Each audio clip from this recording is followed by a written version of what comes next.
ओम शांति। 11 अक्टूबर 1975 बाबा के अव्यक्त मधुर महावाक्य। मुरली का टाइटल है अंतःवाहक अर्थात अव्यक्त फरिश्ते रूप द्वारा सैर। बाबा कहे, आजकल इस पुरानी सृष्टि में विशेष क्या चल रहा है? आजकल विशेष आप लोगों का आह्वान चल रहा है। फिर आह्वान का रिस्पॉन्स करते हो। भक्त क्या चाहते हैं? भक्तों की इच्छा यही है कि देवियां चैतन्य रूप में प्रकट हो जाएं। जड़ चित्रों में भी चैतन्य शक्तियों का आह्वान करते हैं कि चैतन्य रूप में वरदानी बन वरदान दे दें। तो यह इच्छा भक्तों की कब पूरी होगी? भक्ति का भी अभी फुल फोर्स चारों ओर दिखाई दे रहा है। उसमें भी जैसे प्रैक्टिकल में बाप गुप्त है और शक्तियाँ प्रत्यक्ष रूप में हैं, ऐसे ही भक्ति में भी पहले बाप की पुकार ज़्यादा करते थे, हे भगवान कह पुकारते थे, लेकिन अभी मेजॉरिटी भगवती की पूजा होती है। भक्तों की भावना पूरी करने के लिए शक्तियाँ ही निमित्त बनती हैं, इसलिए आह्वान भी शक्तियों का ज़्यादा हो रहा है। तो अब शक्तियों में रहम के संस्कार इमर्ज होने चाहिए। अभी सबके अंदर रहम के संस्कार इमर्ज नहीं हैं, मर्ज हैं। जैसे बाप चारों ओर के चक्कर लगाते हैं, वैसे आप भी भक्तों के चारों ओर चक्कर लगाती हो। कभी सैर करने जाती हो, आवाज़ सुनने में आती है तो कशिश नहीं होती है। बाप के साथ साथ शक्तियों को भी पाठ बजाना है। जैसे शक्तियों का गायन है कि अंतःवाहक शरीर द्वारा चक्कर लगाती हैं, वैसे बाप भी अव्यक्त रूप में चक्कर लगाते हैं। अंतःवाहक अर्थात अव्यक्त फरिश्ते रूप में सैर करना, यह भी प्रैक्टिस चाहिए और यह अनुभव होंगे। जैसे साइंस के यंत्र दूरबीन द्वारा दूर की सीन को नज़दीक में देखते हैं, ऐसे ही याद के नेत्र द्वारा अपने फरिश्तेपन की स्टेज द्वारा दूर का दृश्य भी ऐसे ही अनुभव करेंगे जैसे साकार नेत्र द्वारा कोई दृश्य देख आए। बिल्कुल स्पष्ट दिखाई देंगे, अर्थात अनुभव होगा। साइंस का मूल आधार है लाइट। लाइट के आधार से साइंस का जलवा है, लाइट की ही शक्ति है। ऐसे ही साइलेंस की शक्ति का आधार है डिवाइन इनसाइट। इसके द्वारा साइलेंस की शक्ति के बहुत वंडरफुल अनुभव कर सकते हो। यह भी अनुभव होंगे। जैसे स्थूल साधन द्वारा सैर कर सकते हैं, वैसे ही जब चाहो जहाँ चाहो वहाँ का अनुभव कर सकते हो। ना सिर्फ इतना जो सिर्फ आपको अनुभव हो, लेकिन जहाँ आप पहुँचो उन्हों को भी अनुभव होगा कि आज जैसे प्रैक्टिकल मिलन हुआ। यह है सफलता मूर्त की सिद्धि। वह तो रिवाजी आत्माओं को भी सिद्धि प्राप्त होती है। एक ही समय अनेक स्थानों पर अपना रूप प्रकट कर सकते और अनुभव करा सकते हैं। वह तो अल्पकाल की सिद्धि है, लेकिन यह है ज्ञान युक्त सिद्धि। ऐसे अनुभव भी बहुत होंगे। आगे चलकर कई नई बातें भी तो होंगी ना। जैसे शुरू में घर बैठे ब्रह्मा रूप का साक्षात्कार होता था, जैसे कि प्रैक्टिकल कोई बोल रहा है, इशारा कर रहा है, ऐसे ही अंत में भी निमित्त बनी हुई शक्ति सेना का अनुभव होगा। सभी महारथियों का संकल्प है कि अब कुछ नया होना चाहिए, तो ऐसी ऐसी नई रंगत अब होती जाएगी।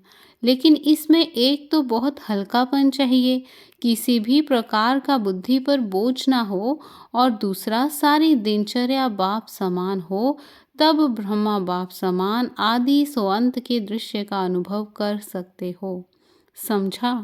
अब महारथियों को क्या करना है? सिर्फ योग नहीं, सेवा का रूप परिवर्तन करना है। महारथियों का योग व याद अब स्वयं प्रति नहीं, लेकिन सेवा प्रति हो, तब तो महादानी और महाज्ञानी कहे जाएंगे। अच्छा, समय की समाप्ति की निशानी क्या होगी? जब सारे संगठन की एक आवाज़, एक ही ललकार हो कि हम विजयी हैं। विजय हमारा जन्मसिद्ध अधिकार है व विजय हमारे गले का हार है, ऐसा प्रैक्टिकल में अनुभव हो। सिर्फ कहने मात्र नहीं, लेकिन यह नशा रहे, सदा सामने दिखाई दे, ऐसे विजय का निशाना दिखाई देता है। अच्छा, ओम शांति। अव्यक्त महावाक्य प्रश्नोत्तर। प्रश्न: विजयी बनने के लिए किस मुख्य धारणा की आवश्यकता है? उत्तर: विजयी बनने के लिए अलर्ट रहने की आवश्यकता है। एक होते हैं अलर्ट रहने वाले, दूसरे होते हैं अलबेले रहने वाले। जो सदा अलर्ट होते हैं वे कभी माया से धोखा नहीं खाएंगे, बल्कि वे सदा विजयी ही होंगे। प्रश्न है: 108 की माला में और 16,000 की माला में आने के चिन्ह व निशानी क्या है? उत्तर: जो यहाँ सदा विजयी रहते हैं वही विजय माला में आएंगे, इसलिए वैजयंती माला नाम पड़ा है। जो कभी कभी के विजयी हैं वे 16,000 की माला में आएंगे। प्रश्न: कौन सा लक्ष्य रखने से सदा विजयी बन सकते हैं? उत्तर: हम अभी के विजयी नहीं, कल्प कल्प अनेक बार के विजयी हैं।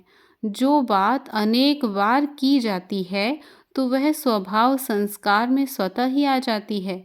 जैसे आज की दुनिया में जो बात नहीं करनी चाहिए परंतु वह कर लेते हैं, तो कह देते हैं कि यह तो मेरा संस्कार बन गया है। तो यहाँ भी अनेक बार के विजयी होने की स्मृति विजय का संस्कार बना देगी। प्रश्न: व्यर्थ को समर्थ बनाने की तेज मशीनरी कौन सी होनी चाहिए?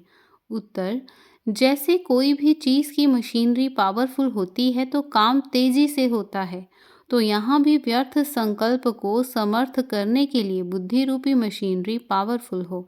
बुद्धि भी पावरफुल तब होगी जब बुद्धि का पावर हाउस से कनेक्शन होगा। यहाँ कनेक्शन टूटता तो नहीं, लेकिन लूज ज़रूर हो जाता है। अब वो भी लूज नहीं होना चाहिए, तभी व्यर्थ को समर्थ बना सकेंगे। अगला प्रश्न है: ब्राह्मण जीवन का मुख्य कर्तव्य क्या है? उत्तर: बाप के याद की सदा स्मृति स्वरूप होकर रहना। जैसे मिश्री मिठास का रूप होती है, वैसे ही याद स्वरूप ऐसे हो जाओ कि याद अलग ही ना हो सके। अगर बाप की याद छोड़ी तो बाकी रहा ही क्या। जैसे शरीर से आत्मा निकल जाए तो उसे मुर्दा ही कहेंगे, वैसे ही यदि ब्राह्मण जीवन से याद निकल जाए तो ब्राह्मण जीवन क्या हुआ। तो ऐसा याद स्वरूप बनना है, तो ब्राह्मण जीवन का कर्तव्य है याद स्वरूप बनना। अगला प्रश्न: दिल्ली यमुना के किनारे पर है, यमुना किनारे का गायन क्यों? उत्तर: जैसे अब साकार रूप में जैसे यमुना किनारे निवास करते हो, वैसे ही बुद्धि योग द्वारा स्वयं को इस देह और देह को पुरानी दुनिया की स्मृति से किनारा किया हुआ अनुभव करो। संगम युगी अर्थात कलयुगी दुनिया से किनारा कर देना। किनारा अर्थात न्यारा हो जाना। पुरानी दुनिया से न्यारे हो गए हो कि अब भी उसके प्यारे हो। प्रश्न है: दशहरे पर सभी रावण का दाह संस्कार करते हैं, लेकिन अब आपको क्या करना है? उत्तर: आपके अपने में जो रावणपन के संस्कार हैं, उन रावणपन के संस्कारों का संस्कार करो। अर्थात रावणपन के संस्कारों को सदा के लिए छुट्टी देकर लाभ उठाओ। हड्डियां व राख बांधकर साथ नहीं ले जाना। राख अर्थात संकल्प रूप में भी रावणपन के संस्कार नहीं ले जाना। पर्सनल मुलाकात टीचर्स के साथ। बाबा कहे, हर समय अपने को निमित्त बनी हुई समझती हो।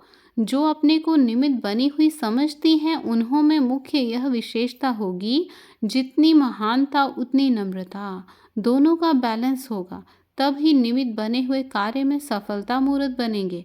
जहाँ नम्रता के बजाय महानता ज़्यादा है या महानता की बजाय नम्रता ज़्यादा है, तो भी सफलता मूर्त नहीं बनेंगे। सफलता मूर्त बनने के लिए दोनों बातों का बैलेंस चाहिए। टीचर्स वह होती हैं जो सदा अपने को बाप समान वर्ल्ड सर्वेंट समझकर चलती हैं। वर्ल्ड सर्वेंट ही विश्व कल्याण का कार्य कर सकते हैं। टीचर्स को सदैव यह स्मृति रहनी चाहिए कि टीचर को स्वयं ही टीचर नहीं समझना चाहिए। यदि टीचरपन का नशा रखा तो रूहानी नशा नहीं रहेगा। यह नशा भी बॉडी कॉन्शियस है, इसलिए सदा रूहानी नशा कि मैं विश्व कल्याणकारी बाप की सहयोगी विश्व कल्याणकारी आत्मा हूँ। कल्याण तब कर सकेंगे जब स्वयं संपन्न होंगे। जब तक स्वयं संपन्न नहीं होंगे तो विश्व कल्याण नहीं कर सकेंगे। सदैव बेहद की दृष्टि रखनी चाहिए। बेहद की सेवा अर्थ जब बेहद का नशा होगा तब बेहद का राज्य प्राप्त कर सकेंगी। सफल टीचर अर्थात सदा हर्षित रहना और सर्व को हर्षित मुख बनाना। समझा? सफलता मूर्त की निशानी। टीचर को सफलता मूर्त बनना ही है। बाप और सेवा के सिवाय और कोई बात उनकी स्मृति में ना हो। ऐसी स्मृति में रहने वाली टीचर सदा समर्थ रहेंगी, कमज़ोर नहीं रहेंगी। ऐसी टीचर हो, ऐसा समर्थ अपने को समझती हो। समर्थ टीचर ही सफलता मूर्त होती है। ऐसी ही हो ना। टीचर को कमज़ोरी के बोल बोलना भी शोभता नहीं है। संस्कारों के वशीभूत तो नहीं होना। क्या संस्कारों को अपने वश में करने वाली हो? कंप्लेंट करने वाली टीचर तो नहीं होना। टीचर्स तो अनेकों की कंप्लेंट को ख़त्म करने वाली होती हैं। फिर अपनी कंप्लेंट तो नहीं होनी चाहिए। टीचर्स को चांस तो बहुत मिलते हैं। कंप्लेंट समाप्त हो गई फिर तो कंप्लीट हो गए, बाकी और क्या चाहिए। अच्छा, ओम शांति।